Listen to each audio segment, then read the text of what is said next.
Mitchell and Webb Sound, starring David Mitchell and Robert Webb, with Olivia Colman and James Bachman.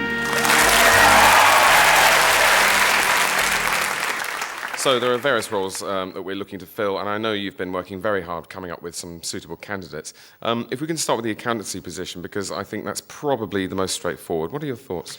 Well, I have had a bit of an idea on this one. I think you might be surprised by this, but hopefully as excited as I am. What do you reckon to Lindsay Davenport? Presumably not the tennis player. The former world number one, yes? Oh, right. Well, what are her qualifications? Well, she's won 3 Grand Slams, an Olympic gold medal. She's been world number one. In tennis? Yes, this is all in tennis. She's known by fans and fellow professionals alike as thoughtful and well-balanced, and she's the tallest woman ever to win a Grand Slam singles title. So it's all good. Right. I just wonder, tell me with you, Greg, in what way any of this remotely qualifies her for an accountancy job? Are you suggesting that working out your payroll is harder than winning Wimbledon? No. I'm just saying it requires different skills. Determination, dedication, peak physical fitness, excellent ground strokes. I'm not sure we're going to need the last 2. Well, they couldn't do any harm. I mean, look at Sue Barker. What does that even mean? Well, she never really had the ground strokes. You're not convinced, I can tell. It was just an idea. Let's move on. Right. Head of marketing. OK, I think I'm actually going to surprise you again. You're not going to suggest another tennis player, are you? No. I was actually going to suggest the same tennis player. Lindsay Davenport. OK. I just don't see what she has to offer in the world of business. Well, you say that, but she has actually recently been considered for a major accountancy post. Greg, look, I don't have much time. Let's move on again. The really important post we have to fill is Chief Operating Officer. Now, I'd like to hear what your suggestions for that are, but I'd like to ask you not to say Lindsay Davenport. OK, well, business is about thinking outside the box and not always working to the brief you've been given. So I think I might be about to surprise you when I say that I am going to say Lindsay Davenport. Right.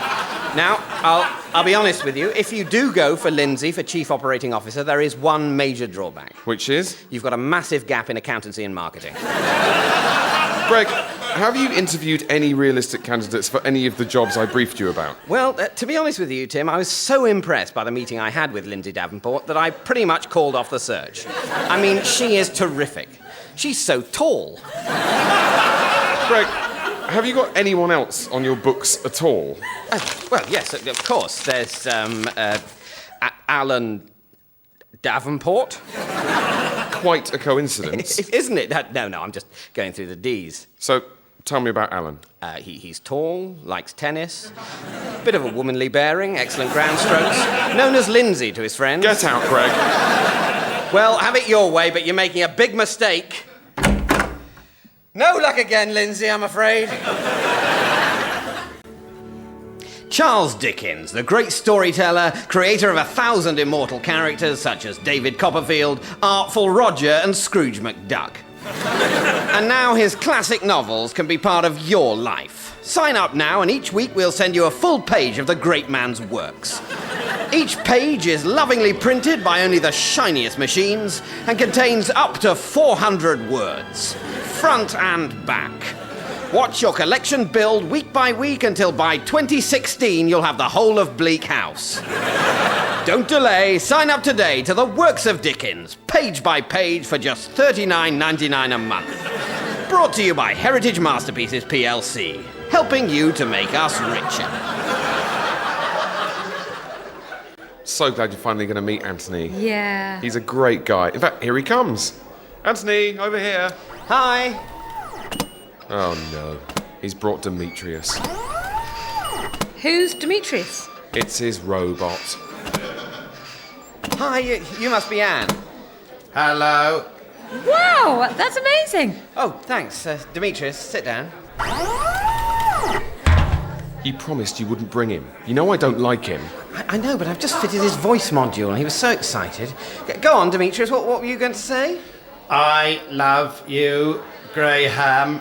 Oh, that's so sweet. No, it's not. Oh, go on, Graham. Tell him you love him back. No. Don't upset him. I'm not saying it. He's just a chunk of metal. Graham, hug Demetrius. No. Graham, not hug Demetrius. Get him away from me. Danger! Danger! Oh, well done, Graham. He's terrified now. He's not terrified. He can't experience terror or love or anything else. He's not real. My God, Graham, I hardly recognise you. Come on, Demetrius, we'd better go. Demetrius wants to stay. Demetrius wants to talk to pretty Anne. Ah, No, Graham wants us to leave. Screw him. wow. What an amazing vocabulary. Come on, let's go. Just a minute. Pretty Anne. Demetrius wants your phone number. Oh, of course you can have it. No, he bloody can't. I need it. For a database. Yeah, right. Don't be so childish, Graham. He's a robot. A big, charming robot. Let me write it down for you. No. Use my keypad. Oh, okay. Yes, that's good. Oh, yes. And now your mobile. Right, that's it. Danger! Danger! What are you doing? I'm removing his head. Danger! Danger! Graham, no, you're killing him. Danger! Danger! Danger. Demetrius, you're just a man in a robot outfit. Hello. Bloody hell! It's Paul Watts. Who's Paul Watts? He was at school with me and Anthony, but then he emigrated to Canada with his parents. Or so you thought. He never actually left. My dad's job fell through. We did the robot thing as a joke at first, but then people thought it was real and we just got carried away. We like the attention. Yeah, and after we seriously injured that child at the science fair, there was really no way back. Good evening. Shadow Chancellor Stephanie Marlowe today produced a report she claims demonstrates that there is a black hole in the government spending plans and that the Chancellor's sums simply don't add up. The Chancellor joins me now. Mr. Morgenstern, this report is pretty damning, isn't it? No, not at all. The Conservatives are simply taking isolated statistics out of context for cheap political point scoring. The truth is that under our administration, the income of the average family has gone up by almost 9%. Crikey, that's loads. Well done. Yes, we're very proud of our economic record. Well, so you should be. 9%? That's brilliant. And you say all this stuff about a black hole was made up by the other lot, because I have to say, it did sound pretty scary. Yes, the Conservatives are once again hiding their lack of a coherent tax policy in a smokescreen of smear and half-truths. Really? They seem so nice. Well, it's good to get that cleared up. Time to look at the papers now, and the Telegraph... Excuse me? I'm doing the papers. Yes, but don't I get the chance to respond? If you like. I thought you'd be too embarrassed. No. Oh, all right then. The Shadow Chancellor joins me now. Ms. Marlowe, it turns out that none of those things you were worried about are true. You must be very relieved. Well, I would be relieved if that was the case, Nicholas, but in fact, I'm afraid Mr. Morgenstern's sums don't add up. Oh, tits. You said they did.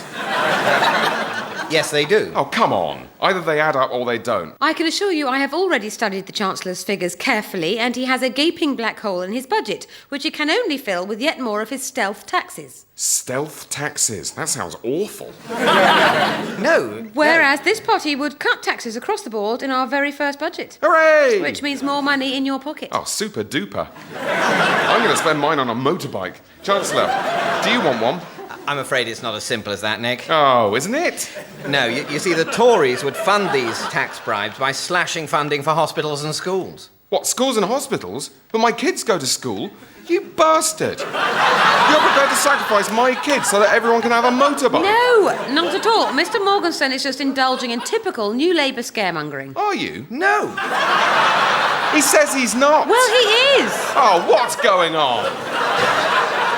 Look, it's very simple. The reality is that fiscal policy must always be a careful and nuanced balance of an acceptable tax burden against the many competing claims on the public purse. Is it? Right, hang on. Don't say anything. You. The reality that reality that he just said, is that the real reality? The real issue here is that the Labour... No. You'll just push it out of my head. Is that thing the real reality? Broadly speaking, yes. Right. We've got somewhere. So we all agree that the real reality is that thing about being nuanced. So the question is, be honest, which of you is best at doing it? Me. No, me. I'm going to ask you again. Which of you's the best? I am. Honestly now. Okay, she is. Really glad you're not hanging out with Paul Watts anymore. Yeah, what a creep. I must admit, it's a huge relief. I think the whole robot thing was a bit of a crutch. You didn't need him. You're a great guy. People will find you interesting for yourself. Yes, especially since I recently discovered this trained Sasquatch. Sasquatch? That's right. Come on, Sherbet, say hello. Hello. I, Sherbet. Oh, look, he likes you, Anne. He's so beautiful. Oh, you can see there's real intelligence in his eyes. Oh, for God's sake. Right, let me just put this pan of oil on the stove. And in a few minutes, it should get properly hot. Here we go. This is brilliant. All that hot oil is on fire. I love hot oil. No, where's the fire extinguisher? Oh, you've put it all out. Darling, I was enjoying that. That hot oil could have burnt the house down. Spoil sport. Do you love hot oil? Do you wish there was somewhere you could go to enjoy hot oil in total safety? Well, there isn't. But there is somewhere whose safety record is improving year after year, recent years not included. Like theme parks love hot oil, then you'll love hot oil towers. Strap yourself into one of our chip-shaped thermosuits and scream with excitement as we dunk you in the deep fat fryer. Hear your potatoey flesh sizzle in complete safety. Safety not guaranteed. Or perhaps you'd like to take your time in the Hot Oils of the World Pavilion. There's peanut oil, coconut oil, palm oil. Ow! All scaldingly hot. Or why not take your life in your hands in the Blister Ring? Can you beat the mighty Blisterator and his hose of hot oil? Probably not. It is hot oil after all. So why sit at home dreaming of hot oil when you can come to Hot Oil Towers and enjoy it without risk of hideous injury? Technically a lie, casualty rate currently 97.3%. And now, special offer if you and 3 friends book in advance, booking in advance impossible, you'll get 2-for-1 entry at Lincoln's new cutting-edge theme park, Razor World, including the amazing Razor Flume. Woo! The razors! My God, the razors! Ah! Razor World, the best last day of your life. Hello, I'm Frank, Gemma's form teacher. Hello. Thank you so much for coming in. I know you must be very busy being a single mother. No, not at all. I hope there's nothing wrong. No, I'm absolutely fine. I called you in because of the problems with your child. Right. Why don't you, sit down. Now, it's really nothing to worry about. It's just that we do have, in the school, strict uniform guidelines, and Gemma, God bless her, is always, just pushing over into the, I don't know how should we put it? She always looks a little bit... Scruffy? No, slutty. Yes, slutty is the word I'd use. Oh, gosh, right. I thought perhaps you and I could tackle this together, but looking at you, I'd say that would be like pouring lots of fire onto an already fiercely burning fire. I don't follow. Well, just seeing how you've dressed tonight, like that, to come and see your daughter's teacher, of all things. I can see exactly where she gets it from. There's nothing wrong with what I'm wearing. I mean, where did you think you were going? Where on earth did you think your daughter was being educated? A backstreet chicken ranch? The big bins down by the docks? Well, I want to make it absolutely clear. The only extras we do here are drama club and junior choir. I can't believe what you're saying. My mother brought me this outfit. That's absolutely no surprise. Oh! This is outrageous! Hey, come on. It's all very understandable. I can see that once you were probably a reasonably attractive-ish woman. But, and this is a big but, those days are gone. Aren't they? Aren't they? Truthfully. Well, I suppose. And I can see that you're trying to hold on to the last vestiges of womanhood by wearing the clothes of a much younger and much, much more attractive woman. And it's not fooling anyone. You've already lost one husband, isn't that right? You can't blame him for leaving you, can you? Because it's entirely your fault. It's your fault.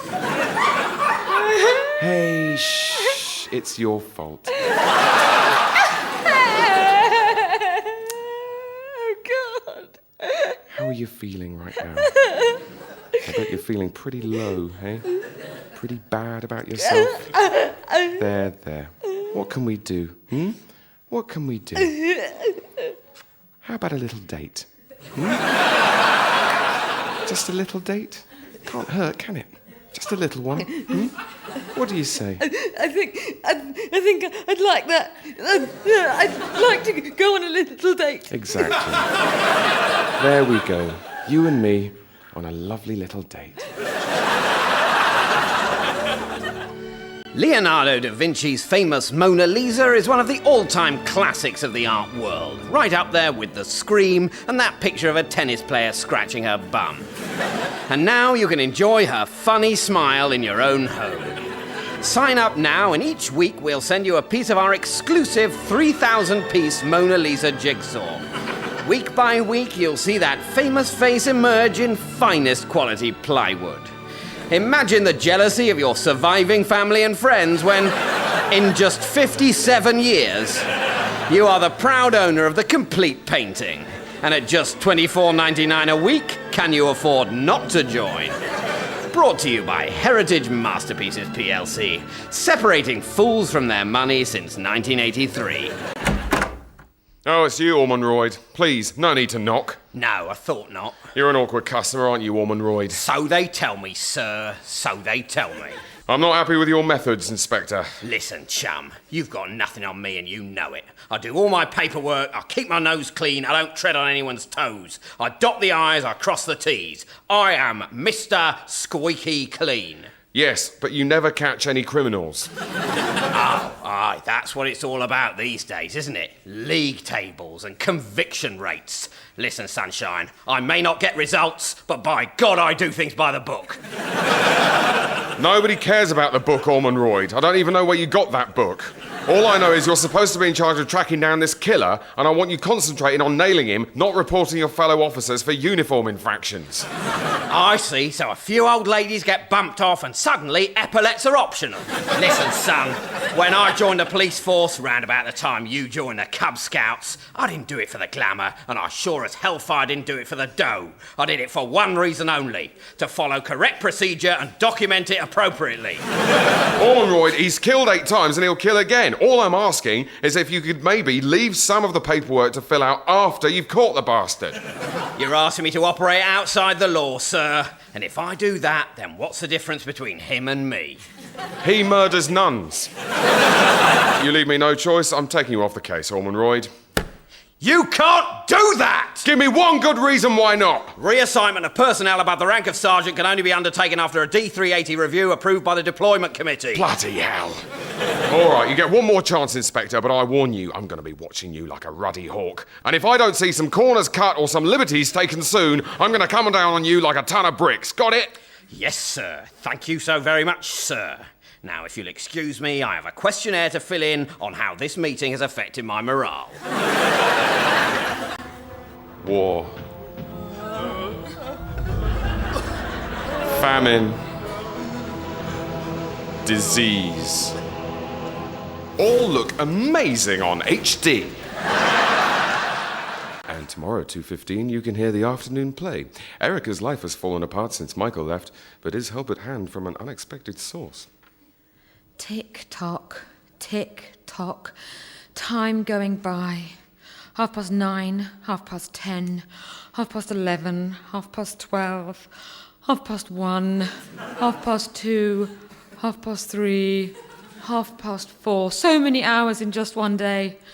24 of them. But since Michael left, my life has fallen apart. I wonder if help is at hand from an unexpected source. No, that's silly talk. Pull yourself together, Erica. I wonder why Michael left me.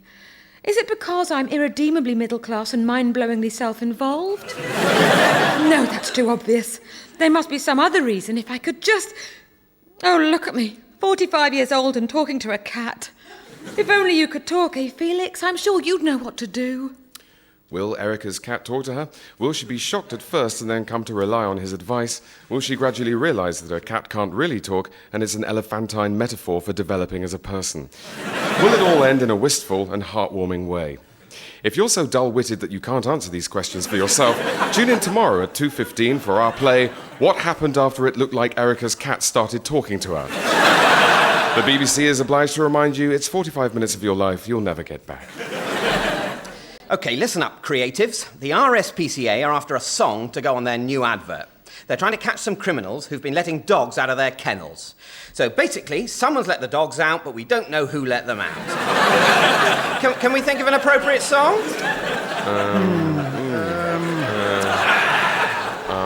How about Freedom by George Michael? By the Rivers of Babylon? We need something to really punch home that these dogs are being let out onto the streets with nowhere to go and nothing to eat. Who let the dogs out? They don't know. That's why they're putting out this advert. Look at it another way. What would I choose if you'd let the dogs out? If who'd let the dogs out? You, if you'd let the dogs out. Please release me? Let's leave that one and come back to it. OK, maybe this one will be easier. It's for a TV station. They need a song to advertise the film Roxanne. You know, the Steve Martin film Roxanne. No, I'm struggling. Can't you give us something more to go on? It's on a Monday night. Blue Monday? Like the Monday bit. Roxanne? Yeah, the film Roxanne with Daryl Hannah. By the Rivers of Babylon? OK, let's revisit that one after lunch. This last one's a documentary. Michael Palin is going to trek along the rivers close to where the Babylonians once lived. Anybody? By the Rivers of Babylon? That's right, he's looking at civilizations from that area. Nothing immediately jumps to mind. I won't stop long, Matt. I've got a Eurostar at 5. But I just came here to say hello. Hello? Yes, hello. Right, well, it is very kind of you to come, Brendan. Is it, though? Well, yes, I suppose it is. I don't like hospitals, but you seem to have made yourself at home. Anyway, look, I just wanted to say... how's everyone at work? Work? Oh, you know, the same. Life goes on. And on, for those who aren't there. They're fine and dandy. I just wanted to say, I'm here for you. Thanks. I'm here for you, Matt. I really am. Not for long, as I say, I've got to... The Eurostar. Yes. But I'll still be here for you. I'll just be in another place. Here for you, but there. Going through a tunnel to another country. Who knows what's on the other side? The Gare du Nord? Do you think they'll all be French? What? Oh, my tunnel! Yes, good one. Yes. So what I'm saying is that I'm here for you even when I'm not here. I mean, you'll be here. You're not going anywhere. Except, peut-être... No, I mean, maybe... Look, basically, I'm going to be... Have you got your diary on you? No. Doesn't matter. Essentially, let me look. I'm going to be here for you at a conference in Paris from tonight until the 16th, and then I'm going to be here for you while I'm on holiday in Tobago. And then after that, I don't know if I'm going to be here for you while I'm skiing or here for you while I do that diving course. But basically, that takes us well into the autumn where being here for you perhaps becomes less relevant. For centuries, the great mathematicians and scientists of history have relied on one mighty tool for their discoveries, the tool of numbers. Until now, these mystical symbols have been available only to the professors of adding up at Oxford and Cambridge.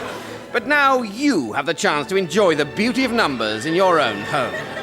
Sign up today for just £500 a month plus postage and packing, and each week we'll send you a new number, hand-inscribed on luxurious paper with the highest quality biros.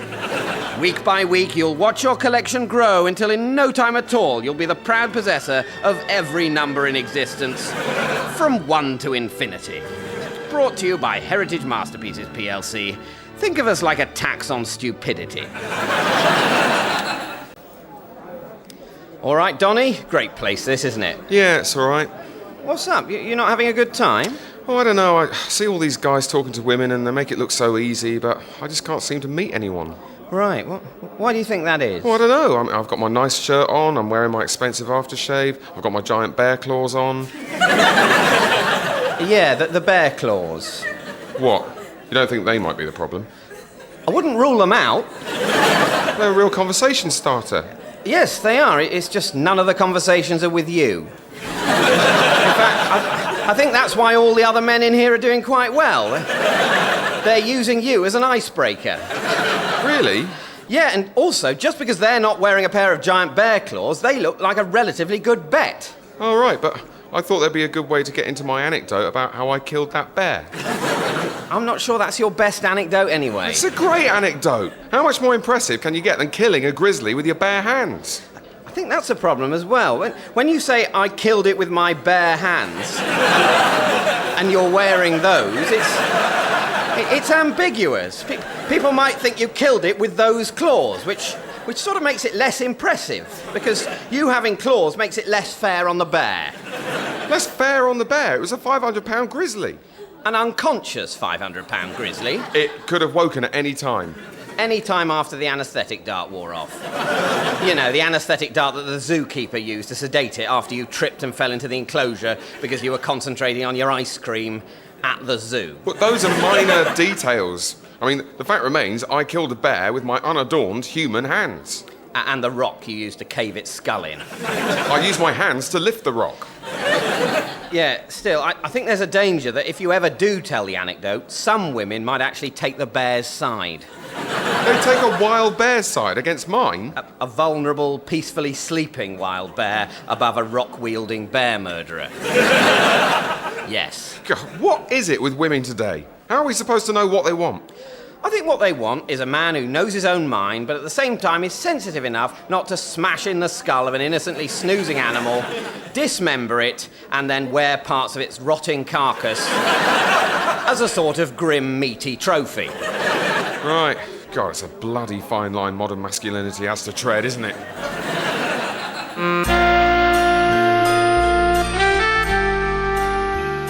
That Mitchell and Webb sound starred David Mitchell, Robert Webb, Olivia Colman, and James Barkman. It was written by David Mitchell, Robert Webb, Chris Reddy, James Barkman and Mark Evans, Toby Davis and Chris Pell, Jonathan Dryden-Taylor, Alistair Griggs, and John Finnemore. The producer was Gareth Edwards.